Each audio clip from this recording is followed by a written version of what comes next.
PT Kereta Cepat Indonesia Cina membatalkan perjalanan penumpang pada pukul 20 hingga pukul 21.25 waktu Indonesia Barat pasca gempa yang terjadi di Kabupaten Bekasi, Jawa Barat. General Manager Corporate Sekretari PT KCIC Eva Khairunisa memastikan penumpang yang terdampak pembatalan mendapatkan fasilitas pengembalian biaya tiket 100%.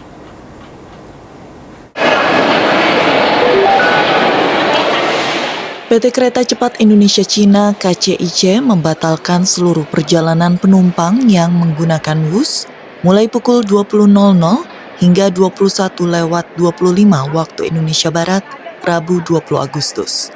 General Manager Corporate Secretary PT KCIC, Eva Khairunisa mengatakan, pembatalan tersebut demi menjaga keselamatan penumpang pasca gempa dengan magnitudo 4,9 yang terjadi Rabu 20 Agustus pukul 19.55 waktu Indonesia Barat di Kabupaten Bekasi, Jawa Barat.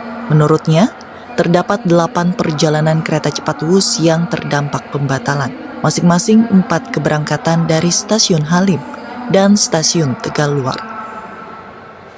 Kondisi tersebut juga langsung terdeteksi melalui perangkat Earthquake Warning System ataupun juga EWS, perangkat pendeteksi dini yang ada di sepanjang jalur kereta WUS. KCIC langsung memberhentikan sejumlah perjalanan kereta WUS yang sedang beroperasi untuk keselamatan dan juga keamanan. Dan setelah dilakukan pemeriksaan lebih lanjut, karena pemeriksaan juga harus dilakukan untuk area di luar jalur WUS, karena kita khawatir itu akan terdampak ada terjadinya longsoran ataupun juga patahan dan juga kondisi lain yang mungkin bisa berdampak ke jalur prasarana kereta WUS.